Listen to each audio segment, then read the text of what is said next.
하나님의 말씀은 히브리서 11장 1절에서 12절입니다. 히브리서 11장 1절. 믿음은 바라는 것들의 실상이요 보이지 않는 것들의 증거니. 선지인들이 이로써 증거를 얻었느니라. 믿음으로 모든 세계가 하나님의 말씀으로 지어진 줄을 우리가 아나니 보이는 것은 나타난 것으로 말미암아 된 것이 아니니라. 믿음으로 아벨은 가인보다 더 나은 제사를 하나님께 드림으로 어려운 자라 하시는 증거를 얻었으니 하나님이 그 예물에 대하여 정하심이라. 그가 죽었으나 그 믿음으로써 지금도 만하느니라. 믿음으로 에녹은 죽음을 보지 않고 옮겨졌으니 하나님이 그를 옮기심으로 다시 보이지 아니하였느니라. 그는 옮겨지기 전에 하나님을 기쁘시게 하는 자라 하는 증거를 받았느니라. 믿음이 없이는 하나님을 기쁘시게 하지 못하나니 하나님께 나아가는 자는 반드시 그가 계신 것과 또한 그가 자기를 찾는 자들에게 상 주시는 힘을 믿어야 할지니라. 믿음으로 노아는 아직 보이지 않는 일에 경고하심을 받아 경외함으로 방주를 준비하여 그 집을 구원하였으니 이로 말미암아 세상을 정죄하고 믿음을 따르는 의의 상속자가 되었느니라. 믿음으로 아브라함은 부르심을 받았을 때 순종하여 작년에 유업으로 받을 땅에 나아갈새 갈 바를 알지 못하고 나아갔으며 믿음으로 그가 이방의 땅에 있는 것 같이 약속의 땅에 거류하여 동일한 약속을 유업으로 함께 받은 이삭 및 야곱과 더불어 장막에 가였으니 이는 그가 하나님이 계획하시고 지으실 터가 있는 성을 바랐음이라. 믿음으로 사라 자신도 나이가 많아 단산하였으나 잉태할 수 있는 힘을 얻었으니 이는 약속하신 이를 미쁘신 줄 알았음이라. 이러므로 죽은 자와 같은 한 사람으로 말미암아 하늘의 그다음 별과 또 해변의 무수한 모래와 같이 많은 후손이 생육하였느니라. 하나님 아버지 은혜를 감사합니다. 이 아침도 우리에게 영생의 말씀, 진리의 말씀으로 교훈하시니 종들이 듣고 순종하겠나이까. 성령님께서 친히 역사하여 주옵소서. 예수님 이름으로 감사하며 기도드리옵나이다. 아멘. 자, 우리가 소위 이제 히브리서 11장은 믿음의 장으로 유명한 장이고, 우리가 보통 믿음의 장 이렇게 하는데, 자, 이 내용은 독립된 믿음의 장이 아니고 지금 우리가 봤던 10장 18, 19절에서 형제들아 그러면서 이제 권면하는 말씀 가운데서 어제 우리가 봤던 내용을 한번 볼까요? 11장 마지막 부분에 보면은 11장 22절부터 한번 볼까요? 22절, 10장 22절. 자, 믿음의 장이라 하는 소위 히브리서 11장에 오기 전에 10장 22절부터 참 마음과 온전한 믿음으로 하나님께 나아가자. 23절에서 또 약속하시는 미쁘시니 우리가 믿는 도리의 소망을 움직이지 말며 믿음으로 나아가고 믿는 도리를 굳게 잡고, 그 다음에 38절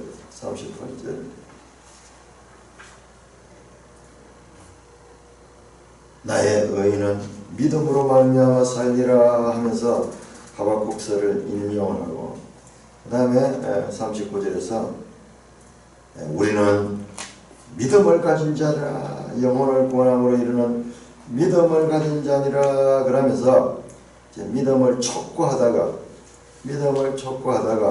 이제 구체적인 사례들로서 구약 성경의 인물들을 열거하면서 믿음의 삶을 살았던 선진들의 사례들을 제시하는 내용이 11장입니다. 12장 한번 볼까요? 12장 1절 보시면 이러므로 이와 같이 수많은 구약 성경에 나오는 믿음의 사람들을 열거한다면 이러므로 우리에게 구름같이 허다한 증언들이 있으니 모든 무거움과 얼마나 쉬운 죄를 벌어지고 인내로서 우리의 땅을 가져 믿음의 주요 또 온전하신 예수를 바라보자. 예수님께로 우리를 다시 집중하도록 합니다. 자, 이와 같이 믿음으로 우리가 구원을 얻고 믿음으로 나아가야 되고, 그리고 이것은 단지 너희들에게만 요구되는 것이 아니라 구약에 나오는 우리 조상들도 다 믿음으로 그렇게 나아갔다. 그러면서 우리 마침내 믿음의 주여 또 온전케 하신 예수를 바라보며 믿음의 삶을 우리가 그려야 될 것이다 하는 권면하는 내용 가운데 이 실정적인 사례로서 믿음의 인물들이 열거된다 하는 구절을 전체적으로 알면서 우리가 본문을 살펴보겠습니다. 믿음은 바라는 것들의 실상이요 보이지 않는 것들의 증거니. 우리는 그 히브리서를 통해가지고 땅에서는 볼 수 없는 하늘 성소를 우리가 배웠습니다. 보이는 것은 오히려 그림자와 모형이었고 보이지 않는 것이 더 실체였다 하는 것을 우리가 앞에서 보았는데, 믿음은 바라는 것들의 실상이요 보이지 않는 것들의 증거라. 바란다, 보이지 않는다 서로 연결되고 실상, 증거가 서로 연결되고 여기서 실상이라는 단어는 원어로 히포타시스라는데 히포타시스인데 여기에 앞에서 1장 3절에 그는 하나님의 본체시요 하면서 예수님을 설명할 때 그 본체라는 말과 같은 단어 실상이다, 실제다. 우리 1장 한번 볼까요? 1장 히브리서 1장 3절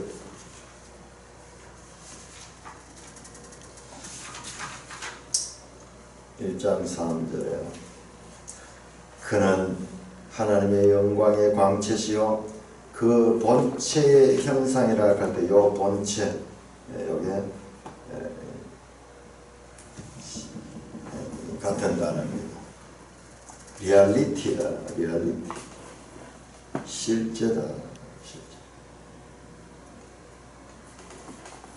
우리가 가진 믿음은 막연한 신념이 아니라 이 믿음은 곧 실상이다. 또 보이지 않는 것들의 증거니, 여기서 증거는 영어로 evidence이고요. 그 다음에 2절에 나오는 선진들이 이로써 증거를 얻었느니까 이 증거는 달라요. 여기 증거는 추천하다 하는 그런 뜻입니다. commendation.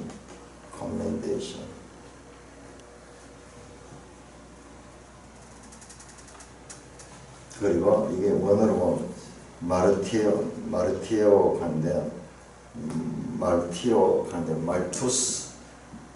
말투스 그러면 저거에 순교하고 정인하다. 순교자는 말투스라고 하는데 그 순교자는 정인들이에요. 정인. 증거하다 죽은 사람을 순교자라고 합니다. 말투스가 이게 말티오라고 하는데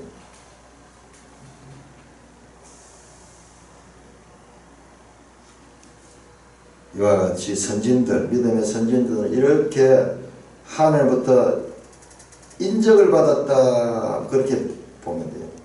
선진들 이로써 증거를 얻는다. 이거 명백하게 이 원어가 다른데 왜 같은 단어를 그것도 한 절 사이로 그렇게 사용했는지 아쉽습니다. 참 이렇게 번역하는데 얼마나 힘들었겠어요. 그렇지만 여러분들은 멀리 있는 것들하고 바로 한 절 사이인데 믿음으로 3절에 모든 세계 하나님 말씀으로 지어진 줄을 우리가 보아하니 보이는 것은 나타난 것으로 말미암아 된 것이 아니라 계속 이 땅에 보이는 세계와 보이지 않는 세계. 히브리서는 이 보이지 않는 세계를 아주 구체적으로 설명했죠. 하늘 성소를. 선진들이 여기서는 올드 피플, 옛 사람들이, 구약에 나오는 믿음의 사람들이 이로써 믿음으로써 증거를 하나님께 인정받고 증인이 되었다. 증인들이 되었다.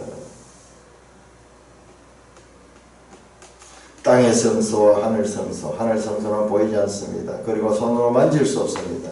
그러나 그것이 더 실상이고 그것이 더 온전한 것이다.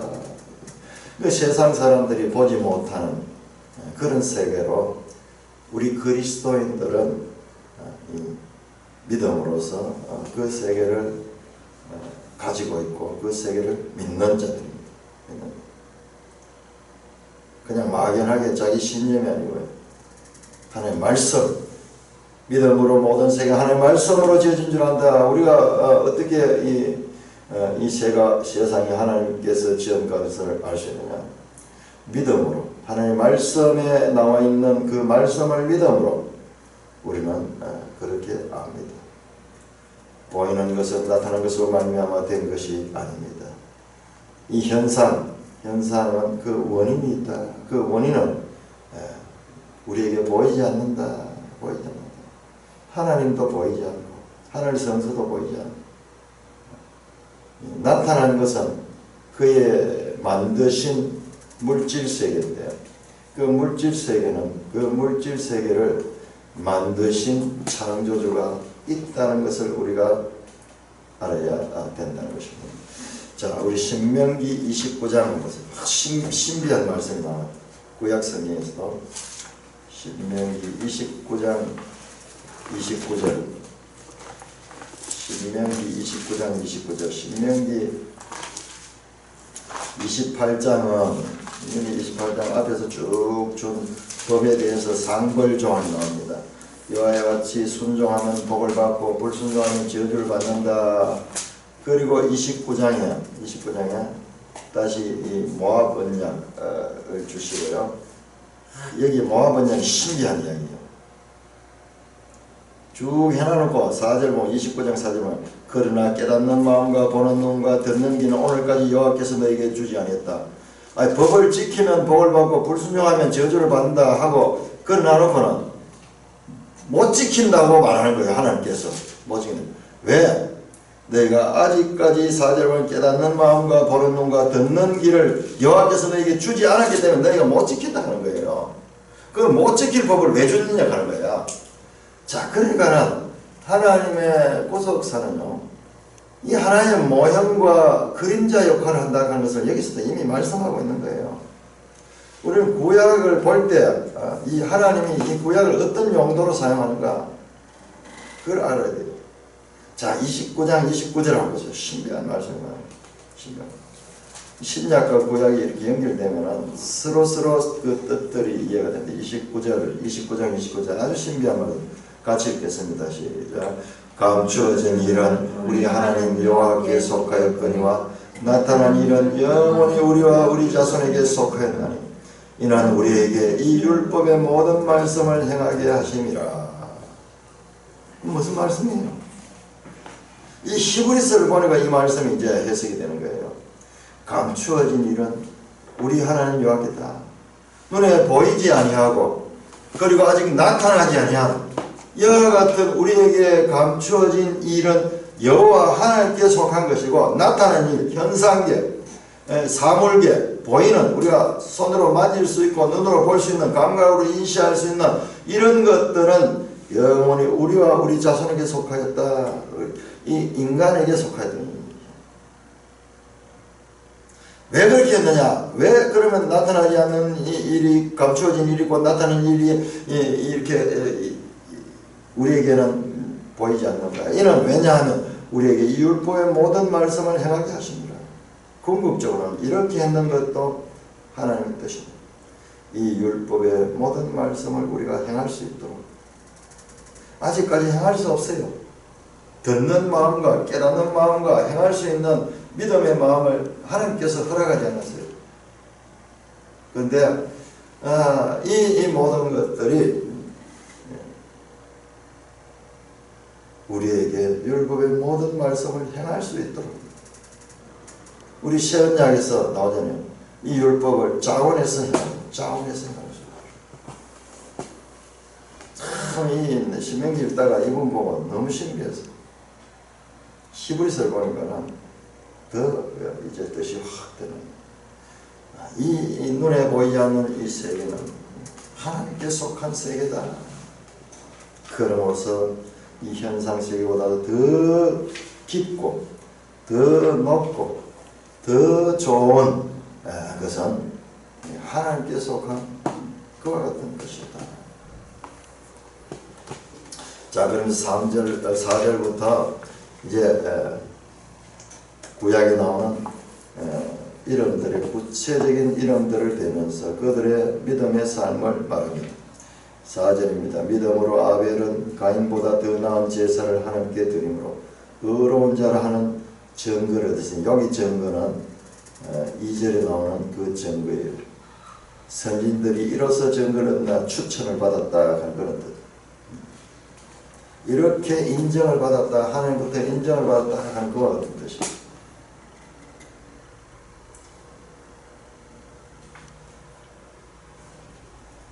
의로운 자라는 증거를 받았어요. 이게 그냥 증거로 그러면 말이 안 되잖아요. 그냥 에비던스라 그러면 좀 말이 안 돼요. 하나님께 인정을 받다. 마테레오. 의로운 자라 하시는 증거. 의로운 자가 아니고 의로운 자라 하는 증거. 이게 그렇게 해주었다, 불러주었다. 의로운 자라 하는 증거. justification. 하나님께서 의로운 자라고 추천해줬다, 인정해줬다.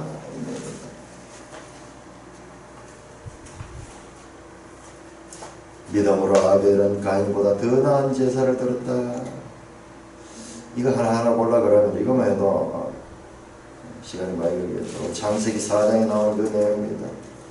그 4장을 보면요, 이 가인과 아벨이 제사를 받는데 하나님께서는 가인과 그 제물, 아벨과 그 제물이요, 그 존재와 제물을 같이 받지 제물만 이야기하는 게 아니에요. 여기는 지금 제물만 나오는데 그 제물 드리는 자와 그 제물. 그래서 아벨은 가인보다 더 나은 제사를 드렸다. 어떻게? 믿음을 가졌던 것 같아요. 믿음. 성경에 안 나오는 사건만 나오면 이거 해석하잖아요. 왜 아벨의 제물을 받고 거기에 대해서 많은 사람들이 생각을 하잖아요. 아벨의 제물은 피의 제물이고 가인의 제물은 곡식 제물이고 그래서 안 받았는가? 뭐 여러 가지 추측을 하는데 이 아벨은 믿음으로 드렸다. 가인은 믿으면 결정적으로 믿음을 가졌느냐 갖지 않았느냐 그 차이. 그래서 의로운 자라는 증거를 있다. 얻었으니 증거를 얻었다. 여기도 얻었다 되죠. obtain. 하나님께서 그렇게 인정해 주셨다는 거예요. 하나님이 그 예물에 대하여 증언하심이라. 이것도 마테레오 인정해 주셨다. 그 예물에 대하여 증언했다. 그 예물도 더 좋았다고 말합니다. 양의 첫 새끼를 바쳤거든요. 양의 첫 새끼를. 창세기 4장 4절에 보면 아벨은 양의 첫 새끼와 그 기름을 바쳤습니다. 왜 이것이 더 나은 제사이겠습니까? 아벨은 하나님의 계시를 따라 양의 첫 새끼와 기름을 제물로 바쳤을 것입니다. 창세기는요 그렇게 친절하지 않아요. 그냥 사건만 나열해요. 사건만 나열해요. 그 사건의 의미를 해석하는 것은 독자들에게 맡겨뒀어요. 하나님은 독자들의 수준을 상당히 높이 평가해요. 그냥 평면적으로 그렇게 말씀을 다 하지 않았어요.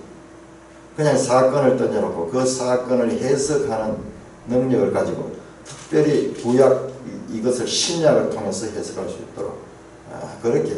그러니까 우리가 독자들이 이걸 답을 다 말해주면 우리의 어떤 자발적인 노력이 별 필요가 없는데 하나님은 우리에게 노력하도록 연구하도록 찾아 거슬러 올라갈 수 있는 우리의 이 훈련도 동시에 성경 공부를 통해서 할 수 있도록 그렇게 만들어요. 생각을 되게 넓게 창세기와 히브리서를 연결시킬 수 있는 그와 같은 소위 구속사적인 전체적인 이런 구조를 가지고 볼 수 있는 그런 성경 읽기를 하며 하나님께서는 그렇게 계획하시고 우리에게 말씀을 그렇게 주셨습니다.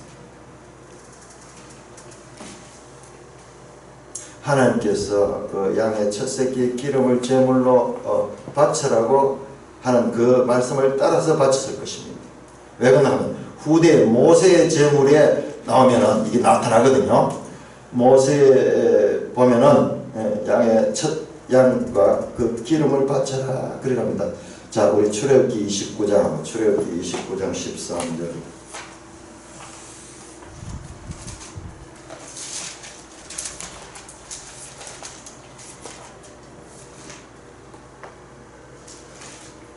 기름은 뭐냐? 출애굽기 29장 13절. 내장에 덮인 모든 기름과 간 위에 있는 거풀과 두 콩팥과 그 위에 기름을 가져다가 제단 위 불에 불사르고 양의 첫 새끼를 제사로 드리되 그리고 그 또 안에 그 기름은 따로 처리하도록 그리 말하는 거예요. 그러니까 이게 속죄제 13절 14절 수소와 고기와 가죽과 동은 지인밖에 불사르라. 이는 속죄제니라. 아벨이 드린 것은 속죄제사를 드려. 속죄제사. 와, 이게 모세는 이보다 훨씬 후에 나타나는데 이미 속죄제의 하나의 원형적인 것과 같은 제사가 아벨이 드린 제사예요. 짐승의 희생을 통해서 죄 문제를 해결하는 제사다. 그러니까 아벨을 의롭다 인정했잖아요. 죄를 사했으니까 죄를 사하는 제사니까 제사는 인간의 죄 문제와 연관이 되는데 이 특별히 제일 기본은 뭐냐면 이 속죄제요. 제사 제도도 소제도 있고 뭐 화목제도 있고 여러 가지 이 번제도 있고 있는데 이 제사의 제일 기본은 하나님과의 관계를 회복하는 것은 죄 문제입니다. 죄가 하나님과의 관계를 갈라놓았기 때문에 그 죄 문제를 해결하지 않으면 하나님께 나갈 수가 없습니다. 그 다음에 모든 것들은 속건제, 이 화목제 이런 제사들은 그리고 제사의 방법은 소제는 곡물을 드리고 번제는 불태워서 드리고 뭐 이런 것들이 있는데 그 모든 제사의 기본은 이 속죄제입니다. 아벨이 드린 제물은 속죄제예요. 속죄제. 아벨의 속죄 제물은 모든 제사의 기본입니다.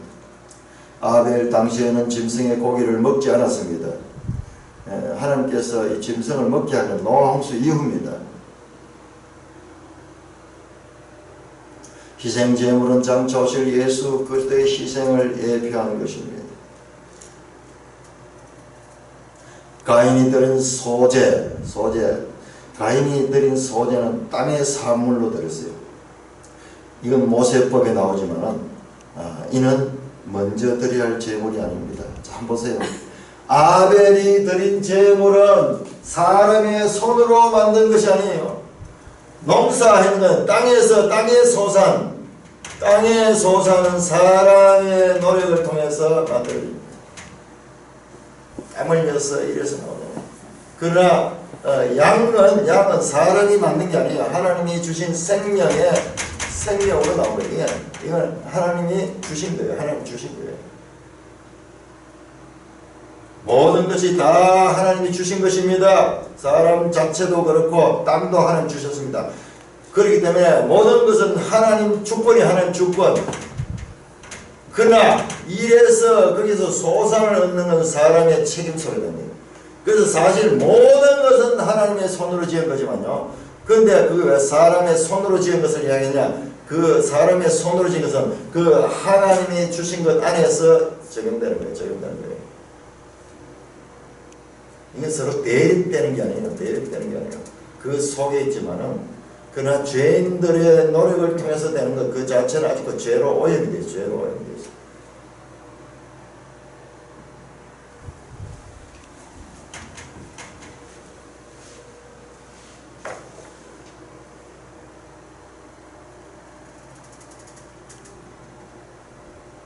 아벨은 에녹은 그리고 오델의 믿음으로 에녹은 죽음을 보지 않고 옮겨졌으니 하나님이 그를 옮기심으로 다시 보지 않았다. 에녹은 창세기 5장에 나오는데 그 5장에 10명의 아담 후손들의 조상이 나오는데 이게 전부 다 죽음이에요. 죽음. 몇 세 때 죽었고 하는데 그 가운데 에녹은 죽음을 보지 않고 옮겨졌습니다. 하나님이 그를 옮기심으로 다시 보지 않았다. 누가 하나님께서 그를 죽음에서 구원해냈습니다. 그는 옮겨지기 전에는 하나님을 기쁘시게 하는 증거를 받았느니라. 하나님의 인정을 받은 자입니다. 하나님을 기쁘시게 하는 자다. 자, 그러면서 믿음 없이는 하나님을 기쁘시게 하지 못하느니 하나님께 나아가자는 반드시 그가 계신 것과 또한 그가 자기를 찾는 자들에게 상 주시는 이심을 믿어야 할지라. 믿음이 뭐냐? 믿음은 하나님이 기뻐하시는 것이고 그리고 그 믿음을 가지고 하나님께 나아간다. 이게 프로세코마예요. 프로세코마이. 기도와 믿음. 믿음 있는 자가 기도합니다. 기도하는 자는 믿음이 있는 자예요. 하나님이라는 믿음 대상이 있으니까 기도하는 거잖아요. 기도를 그냥 독백이 아니잖아요. 하나님께 나아간다. 프레스코마이, 프레셀코마이. 하나님께 나아간다. 반드시 그가 첫째 존재하시는 것, 그분이 계시는 것, 또한 그가 자기를 찾는 자에게 간절히 구하는 자들에게 상 주시는 이심을 믿어야 할지라. 상 주시는. 가인은 여호와를 찾지 않았어요. 가인을 찾지 않았어요. 그러나 아벨은 피가 하나님을 찾았습니다.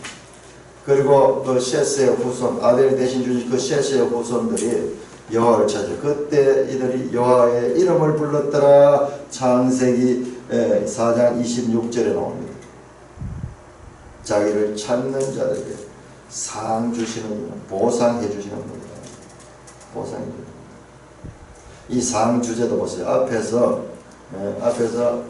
10장 35절에서 그러므로 너희 담대함을 버리지 말라. 이것이 큰 상을 얻게 되느니라. 그 말씀을 더 구체적으로 풀어줍니다. 그 상은 누가 주는가? 하나님께서 주시는 상이다. 그것을 믿어야 된다. 그것을 믿어야 된다. 믿음으로 노아는 아직 보이지 않은 일에 경고하심과 경계함으로 노아의 방주를 준비하여 그 집을 구하시니 이로 말미암아 세상을 정죄하고 믿음을 따르는 의의 상속자가 되었느니라. 믿음으로 노아는 아직 보이지 않는 일에 경고하심을 받아. 노아가 그 말할 때는 그때는 이 땅에 비가 없었어요. 비라는 그 존재가 없었어요. 비도 노아 홍수 이후에 이 땅에는 비가 없고 하늘 궁창과 땅의 안개들 이것들이 내려가지고 이 습도를 다 조절해요. 자체적으로 비가 내리지 않더라도 그리고 비라는 존재 자체를 몰랐는데 앞으로 이와 같이 될 것이니까 네가 이 거대한 방주 이 약속을 한 지 약 120년이 지난 후에 그 일이 이루어졌습니다. 그것을 믿고 순종했습니다. 사람들이 조롱하고 사람들이 놀리고 그럴 적에도 아직 보이지 않는 일에 경고하시는 바라 하나님의 말씀을 받은 6장 13절 15절 나오네요. 경향으로 방주를 준비하여 그 집을 구원했다. 노아와 그 가족들이 구원을 받았죠. 이로 말미암아 세상을 정죄하고 믿음을 따른 의의 상승이다. 자, 노아는 그 말씀에 순종하느라 구원받았지만 세상은 심판을 당했습니다. 정죄를 받아서 심판을 당해서 다 수장당해 죽었습니다. 세상은 정죄가 되었습니다. 오직 노아와 그 가족만 구원을 받습니다. 그래서 노아는 어떻게 하냐? 의의 상속자가 되었다. 마찬가지예요. 자, 우리 이제 성경에 나오는 죄와 의에 대해서 명확한 우리가 인식을 가져야 됩니다. 성경은 죄와 의문이에요. 죄는 죽음이고 의는 이것은 하나님에 속한 것이고 죄는 사람이고 그 다음에 하나님은 의고 의인은 생명을 얻는 자, 구원받는 구원, 영생, 하나님 나라를 유업으로 받는 자, 하나님 나라 백성이 되는 거예요. 그 나라 되는 거예요. 이 땅에는 의가 없습니다. 오직 하나님께서 이와 같은 것을 아시고 이 죄인들이 구원받으면 이 의롭다함을 있기 위해서 한 의인을 준비하시고 한 그 의인을 통하여서 믿음으로 말미암아 구원 얻을 수 있는 길을 따라 이 구원의 공식이에요. 구원의 공식. 성경 공식. 이 구원의 공식이 있습니다. 그는 의의 상속자가 되었다. 의의 상속자는 곧 영생을 얻는 자고 하나님 나라의 백성이 되는 자고 그 나라를 유업으로 얻는 자입니다. 자, 이거 한번 보세요. 지금 자세히 보시면 이게 그냥 막 되는 것 같지만요. 우리 가지고 있는 성경이 얼마나 완벽한가 합니다. 하나님께서 지금 히브리서를 통해서 보여줬는데 창세기 4장이에요. 창세기 4장 아벨 이야기, 5장 아벨과 가인 이야기, 5장에서 이 에녹 이야기 나옵니다. 에녹. 6장에서 노아 시대 이야기, 노아. 이렇게 창세기를 지금 한 장 한 장 가면서 이 사건 6장에서 9장까지가 노아 이야기, 노아 홍수 이야기. 지금 창세기 이야기 나와요. 그 다음에 12장에 나오는 아브라함 이야기 나옵니다. 아브라함 이야기. 그 다음에 이삭 나옵니다. 야곱, 요셉까지 창세기가 한 권이 다 나옵니다. 창세기 한 권. 인물을 통해서 창세기 한 권이 지금 다 나오고 있습니다. 자, 9절입니까? 믿음으로 아브라함은 부르심을 받았을 때 순종하여 장래의 유업으로 받을 땅에 나아갔지 갈 바를 알지 못하고 나아갔다. 아브라함은 저 메소포타미아, 오늘날 메소포타미아 갈대아 우르에 있었는데 하나님께서 명령해서 네 본토 아비의 집을 떠나서 내가 지시할 땅으로 가라. 지시할 땅이에요. 지시했는 땅이 아니고 계속 과정에서 지시를 하는 거예요. 계속 지시하는 거예요. 그게 얼마나 쉽지 않은 일이에요. 그런데 그 아브라함은 부르심을 받을 때 순종했다. 즉시 순종하고 장래의 유업으로 받을 땅에 나갈 때 갈 바를 알지 못하고 나아갔다. 사람의 판단으로 그렇게 계산하지 않고 그냥 순종했습니다. 믿음으로 그가 이방 땅에 있는 같이 약속의 땅에 거류하여 동일한 약속을 유업으로 함께 받은 이삭과 야곱과 더불어 장막에 거했다. 이방 땅에 있는 같은 약속의 땅. 그가 이방 땅에 있는 것 같이 약속의 땅에 거류했다. 이 약속의 땅, 이것이 바로 가나안 땅이죠. 가나안 땅은 사실상 나중에 들어가는 것은 그 모세 여호수아 때 들어가는 것은요. 사실상 그 조상 때, 이 아브라함 때 이미 들어왔던 곳이에요.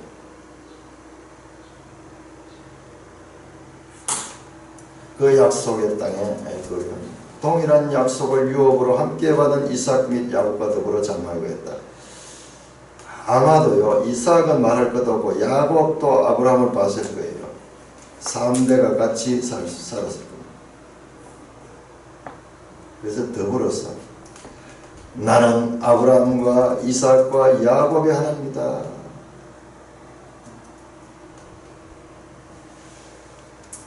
이 아브라함 기사는 좀 길게 됩니다. 이는 그가 하나님이 계획하시고 지으실 터가 있는 성을 받았다. 이 땅에서 아브라함은 부자였습니다. 이삭도 아주 큰 부자였어요. 그 야곱도 그 유업을 받았으면 야곱은 좀 다를 거예요. 왜냐 그러면 여기 집에서 떠나가지고 저 외삼촌한테 갔다가 야곱도 거부가 돼서 올 때는 엄청난 이 가족들을 몰고 들어왔습니다. 그렇지만은 이 땅에 장막에 그였다 나그네처럼 실제로 그 당시에 이 사람들은 장막 속에 그였습니다. 스캔에 장막에 그였다. 이는 그가 하나님이 계획하시고 지으실 터가 있는 성을 받았습니다. 장막이 있으면서 하나님이 설계하시고 계획하시고 하나님이 지으신 하나님께서 만드신 성 폴리스 도시입니다. 도시 폴리스.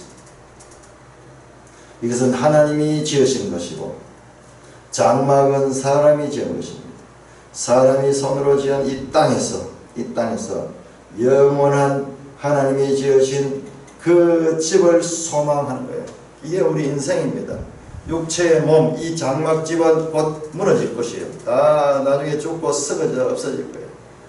그러나 놀라운 것은 이 장막집에 있으면서 저 영원한 성에 들어갈 수 있는 그와 같은 생명을 가지고 생명의 실을 가졌다가 마침내 그 생명으로 덧입는 거예요. 덧입을 수 있는 놀라운 축복이 이 성도의 특권입니다. 하나님이 계획하시고 지으신 터가 있는 그 천성이죠. 하늘성 말이다. 땅에는 장막이고 장막은 일시적입니다. 그러나 이 성은 영구한 성입니다. 영구한 성. 믿음으로 사라 자신도 나이 많아 단산하였다. past to age. 나이가 임신할 수 있는, 잉태할 수 있는 그 나이가 지나버렸다. 그러나 잉태할 수 있는 힘을 얻었다. 이는 약속하신 일을 믿으신 줄 알았습니다. 이 사라를 처음에 믿지 않았어요. 웃었습니다. 그러나 그는 점차로 그를 네가 아이를 가지라 하는 그 약속을 준 일을 믿으신 줄 알게 되었습니다. 믿었습니다. 이러므로 죽은 자와 같은 한 사람을 말미암아 하늘의 허다한 별과 해변의 무수한 모래 같은 많은 후손이 생육하였나이다. 하였느니라. 이것을 믿음으로 그렇게 이 사라가 반응했을 때야. 죽은 자와 같은 한 사람, 태가 끊어졌거든요. 태가 끊어져서 그는 자력으로서는 생산할 수 없습니다. 그러나 그가 하늘의 별과 해변의 무수한 모래 같은 많은 후손을 생산할 수 있는 그와 같은 길을 열었죠. 많은 후손. 저자는 믿음이 무엇인지 정확하게 정의 내리지 않았습니다. 명확한 것은 이들의 믿음은 그리스도의 일들을 계획하신 하나님을 믿었다는 것뿐입니다.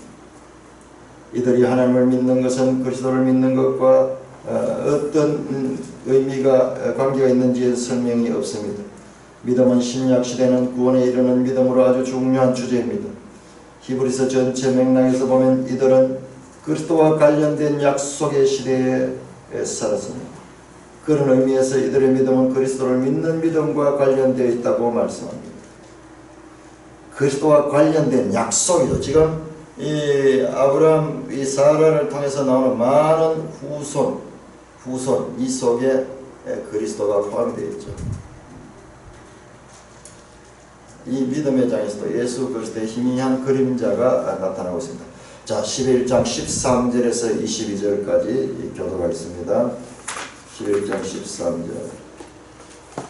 이 사람들은 다 믿음을 따라 죽었으며 약속을 받지 못하였으되 그것들을 멀리서 보고 환영하며 또 땅에서는 외국인과 나그네임을 증언하였으니 그들이 이같이 말하는 것은 자기들이 본향 찾는 자임을 나타내니라. 그들이 나온 바 본향을 생각하였더라면 돌아갈 기회가 있었으려니와 그들이 이제는 정당한 본향을 상하는 곧 하늘에 있는 것이라. 이러므로 하나님이 그들의 하나님이라 일컬음을 받으심을 부끄러워하지 아니하시고 그들을 위하여 한 성을 예비하셨느니라.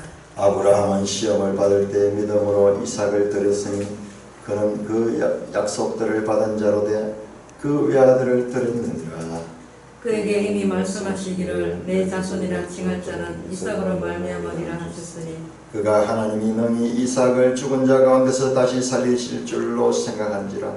비유컨대 그를 죽은 자 가운데서 도로 받은 것이니라.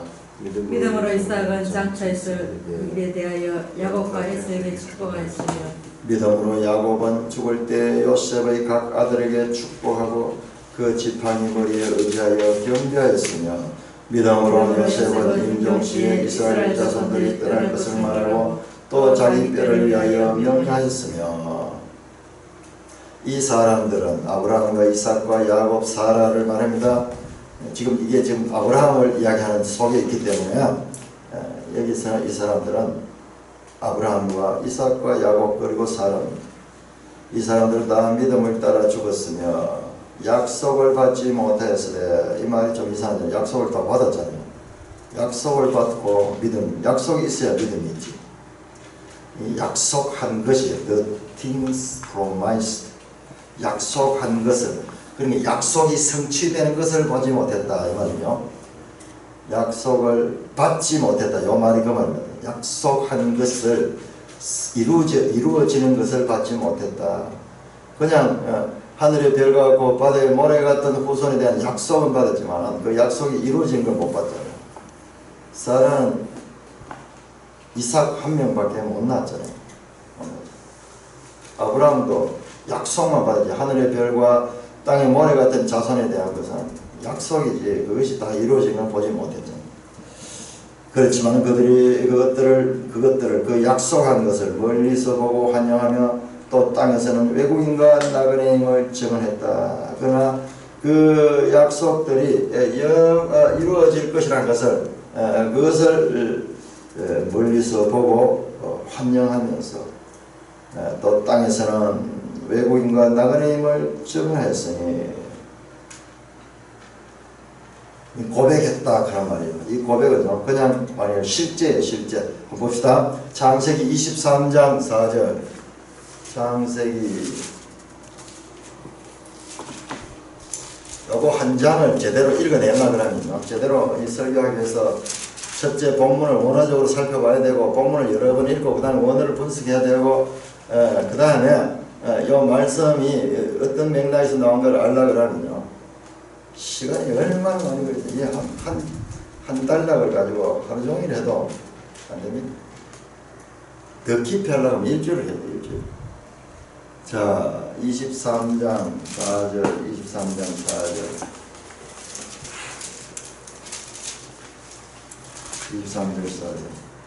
아브라함 이야기입니다. 나는 당신들 중에 나그네요 거류하는 자이니 당신들 중에서 내게 매장할 소유를 직접 증언하잖아요. 자기가 고백하잖아요. 그 당시의 대화 가운데서 나는 나그네다 그렇게 아브라함이 말한 것이 나옵니다. 야곱도 47장 9절에 이렇게 말씀합니다. 47장 9절에 이게 야곱이 애굽 왕 바로 앞에서 야곱이 바로에게 이르되 내 나그네 길의 세월이 130년이라이다. 자신의 인생을 나그네 길이라고 아브라함도 고백하고 야곱도 고백했습니다. 나오죠. 외국인과 나그네임을 정언했으니 그들이 실제 말로 정언했다는 거예요. 그들이 이같이 말한 것은 왜 이 삶을 나그네라고 말했느냐? 그것은 자기들이 본향 찾는 자임을 나타냅니다. 상대적으로 본향을 지금 나타내고 있다는 거예요. 본향을 암시하고 있다는 거예요. 나그네 길을 가는 자는 고향을 찾아간다. 고향을 찾아갑니다. 그 말입니다. 그 말입니다. 그들의 그 고백 속에는 이와 같은 해석을 그 고백 속에 담긴 이 양면, 나그네라고 말하는 것은 그들은 고향을 찾는 자임을 그 속에 담고 있다. 나그네와 고향은 타향과 고향은 고향이 있어야 타향이 있죠. 타향이 있는 자가 고향이 있습니다. 그렇지 않으면 모든 것이 고향이에요. 모든 것이 타향이에요. 그러니까 본향과 이 나그네의 길, 임시적으로 있는 것을 구분합니다. 그들이 나온 바 본향을 생각했더라면 돌아갈 계획과 그들이 나온 바 본향은 어디냐면 아브라함이 나온 곳이에요. 갈대 아브라함입니다. 그 본향이 아니에요. 이 땅에 있는 고향이 아닙니다. 그 돌아갈 수 있었어요. 그러나 그들이 이제는 더 나은 본향을 사모한다. 이 땅에서 알 수 없는 더 나은 본향. much more, how much more, 훨씬 더 좋은 그 본향을 사모한다. 곧 그 본향은 하늘에 있는 것이라. 이러므로 하나님이 그들의 하나님이라 일컬음 받으심을 부끄러워하지 않으시고 그들을 위하여 한 성을 예비했다. 앞에서 나왔던 그 성에 대해서 더 보충적으로 설명합니다. 이 땅의 죄인이 이 피조물이요. 하나님의 집에 들어간 하나님의 집에 들어간 하나님도요. 그 죄인들, 그 피조물들이 자신의 집에 들어온 것을 부끄러워하지 않은 거예요. 부끄러워하지 않는 거예요. 그들의 하나님이라 일컬음 받으심을 부끄러워하지 않는 거예요. 2장 11절에 나와서 그들을 형제라 부르기를 부끄러워하지 않았다. 12장 2절에서 또 나옵니다. 이 부끄러워하지 않다. 여러분 우리 알아야 됩니다. 우리는 얼마나 하나님께서 늘 말씀하고 우리를 사랑한다. 우리를 구원하기 위해서 하나님 노력한다. 이러니까는 우리가 뭐 된 줄 생각하는데 알면 알수록 우리는 죄인이고 하나님 앞에 나갈 수 없는 죄, 부끄러운 존재, 수치스러운 존재입니다. 그야말로 몸둘 바를 하나님 앞에 몸둘 바를 알 수 없죠. 욥기에 보면은 욥기 마지막에 가면요. 막 욥기 앞부분에서 서로 논쟁하고 막 이렇게 하다요. 욥이 하나님의 면전 앞에 섰을 때요. 하나님이 말씀하시고 하나님이 빛같이 임하시는 거야. 유구무원하며 나는 죄인입니다. 죄인. 그 하나님의 존재 앞에 선 인생은요. 절대적인 의와 절대적인 빛 앞에 선 어두움과 죄인들은요. 그 앞에서 온 몸으로 자신의 죄인됨을 고백할 수밖에 없습니다. 많은 회심하는 사람들. 회심하는 사람들이 그와 같아요. 사도 바울이 큰 빛을 만나가지고 그 앞에서는요 이론이 없어요. 이론이 그냥 죄인인 것이 스스로 깨달아버려요. 그 빛 앞에 가면 모든 것이 다 되는 자신이 얼마나 추악한 죄인인가 다 드러나게 됩니다. 이론이 아니에요. 이론이. 그 앞에는 존재적으로 죄인됨을 느끼죠. 그런데 그 하나님께서 그들의 하나님과 일컬어버림을 부끄러워하지 않으시고 그들을 위하여 한 성을 예비하셨다. 소극적인 표현입니다. 적극적으로 표현하면 타락하고 이 죄악된 피조물들을 주께서 자녀로 맞아주심을 기뻐하신다는 거예요. 그것을 그들을 위하여 그 성을 예비하시고 그것을 기뻐합니다. 그 요한복음 14장 보면 예수님께서 내가 이제 너희를 위하여 거처를 예비하러 간다. 그 말 나와요. 거처를 예비하러 간다. 이 같은 단에 여기 성을 예비하셨다. 그 성성으로 너희를 이끌 위하여 이제 하늘 보좌 대제사장으로 가시기 전에 마지막 가르침에서 그 말씀이 나오는 거예요. 그러니까 그 이 요한복음의 그 다락방 강화도 이 히브리서를 알고 보면 더 입체적이고 그 말씀이 더 구체적으로 이야기돼요. 구체적으로. 한 성을 예비하라. 부끄러워하지 마십니다. 하나님 우리를 자녀로 삼으심을 사람의 판단에는 심히 수치스러운 사람들끼리 판단하면요. 우리 사람은요. 좀 못나고 좀 어리석은 자가 자기 가족이라 하는 것을요 은연중에 부끄러워합니다. 우리가 얼마나 나쁜지 몰라요. 어린 시절에 초등학교 다닐 때 어머니가 학교에 찾아오니까 부끄러워요. 어머니가 좀 멋있으면 괜찮은데 어머니가 머리에 쪽을 지어가지고 남루한 옷을 입고 이렇게 아기가 도시락을 안 가져와가지고 그 도시락을 갖다 주려고 찾아가 두리번거릴 때 그 창밖에 비끼는 그 할머니, 자기 어머니, 나이 많은 어머니의 모습을 보고 부끄러워하면서 움츠러드는, 그거는 뭐 판단이 아니에요. 그 존재적으로 죄성은요 이와 같은 이 죄성이 얼마나 악한지 몰라요. 그 어머니조차도 수치스러워하며 부끄러워하는, 그거는 뭐 존재 자체에서 오는 거지, 그건 뭐 맞고 틀리고의 문제 아니에요. 이 죄인됨의 한 단면이에요. 그 어린아이들이 뭘 알겠어요. 그런데 우리 하나님께서는 이 죄인들, 이 수치스러운 죄인들을 부끄러워하지 아니하시고 그들을 위하여 오히려 한 성을 예비하시고 그들을 위하여 아들을 보내셨어요. 죽기까지 하시고, 그리고 그들을 위하여 성을 예비하시고 계십니다. 17절입니다. 아브라함은 시험을 받을 때 믿음으로 이삭을 드렸으니 그는 약속을 받은 자인데 외아들을 드렸느니라. 하나님께서 이삭을 줄 때 약속을 해주세요. 이 아들을 통하여 후사들이 계속 많아질 거다 말했는데 그 아들을 조나는 그 아들을 바치라 그래요. 말도 안 되잖아요. 모순 중에 모순이잖아요. 그런데 그것을 인간적인 생각을 가지고 판단하냐고 그 아들을 드렸습니다. 정말 모순이죠. 인간이 합리적으로 이해할 수 없잖아요. 줄 때는 언제고 바치라고 하는 것은 또 왜 바치라 하냐. 그것도 3일 길을 걸어서 계속 이 생각하면서 돌이킬 수 있는 그 길인데, 금방 바치라고 했으면 그냥 그대로 잡아 바칠 수 있는데 시간을 3일이나 주셨어요. 그리고 그 아들을 데리고 사원을 데리고 말에다 장작을 해가지고 이렇게 가는 그 긴 시간 동안 아브라함은요 믿음으로 그 길을 갔습니다. 그 뒤에 나와요. 어떻게 아브라함이 걸을 수 있냐. 뒤에 나오네요. 18절에 그에게 이미 미리 말씀하기, 네 자손이라 칭하지 않은 이삭으로 말미암아 하라 해놓고는 그 자손들의 자손을 보기도 전에 이삭을 제물로 바치라고 하니까 모순 중에 모순이에요. 그는 아브라함이 나옵니다. 그가 하나님이 능히 이삭을 죽은 자 가운데 다시 살리실 줄로 생각하되 비유컨대 그를 죽은 자 가운데서 도로받은 것이라. 아브라함은 믿음으로 그렇게 했다는 것입니다. 이건 창세기 안 나와요. 창세기 안 나옵니다. 그런데 이 히브리서 저자는 그가 그렇게 순례해서 그가 부활을 했다. 왜? 이삭을 줄 때도 그 죽은 자와 방불한 생명을 잉태할 수 없는 그 사라를 통해서 생명을 주신 그 하나님, 자기 이 생각에는 이해되지 않지만 그 하나님은 이삭을 다시 살리실 줄로 부활신앙을 가졌다는 겁니다. 20절입니다. 믿음으로 이삭은 장차 있을 일에 대하여 야곱과 에서에게 축복했으며, 창세기 27장 말씀입니다.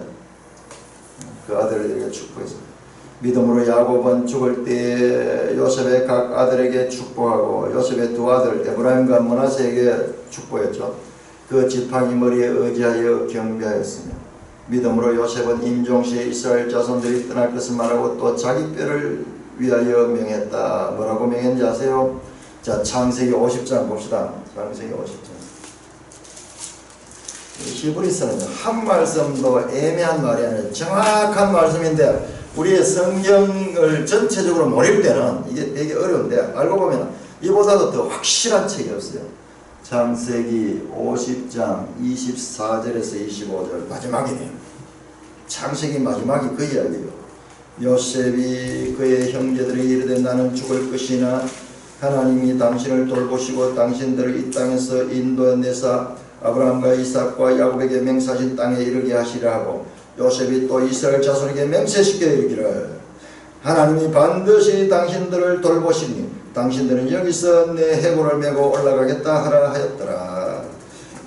애굽의 이 요셉이 매장지가 있는데 이 출애굽할 적에 이 요셉의 유골들을 수습해가지고 그것을 떠나라고 그렇게 지금 말씀합니다. 여기 반드시 당신들을 하나님이 돌보신다. 믿음으로 요셉이 그렇게 말하고 있는 거예요.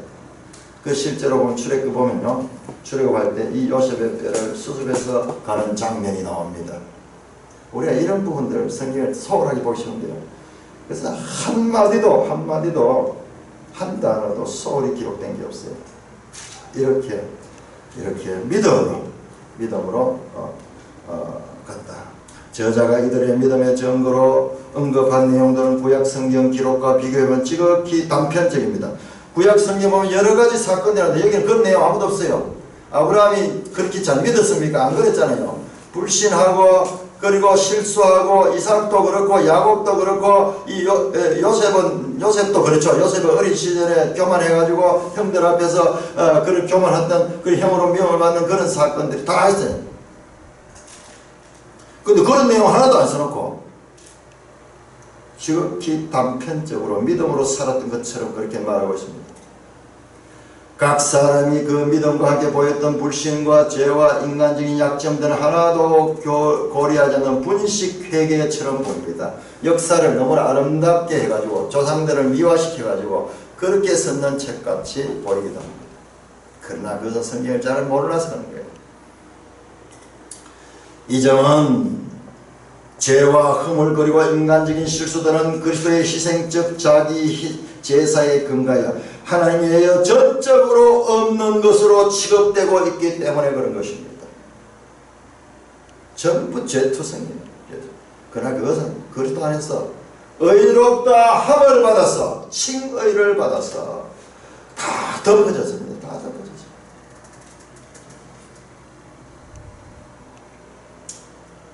10장 17절에 앞에서 이렇게 나왔습니다. 저희의 죄와 불법을 다시는 기억하지 아니하리라는 하나님의 말씀이 구약의 인물들에도 적용되고 있는 것입니다. 믿음만도 하나님은 자기 보고 싶은 거 자기 보고 정말 하나님은 자기 보고 싶은데 그것이 무엇이냐?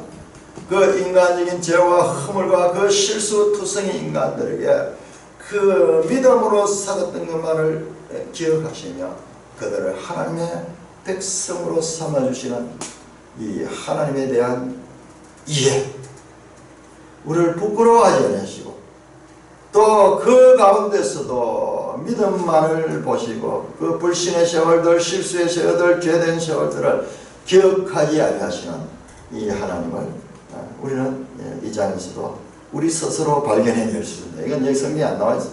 우리가 발견해야 돼요. 우리가 발견해야 돼요. 찬송가 345장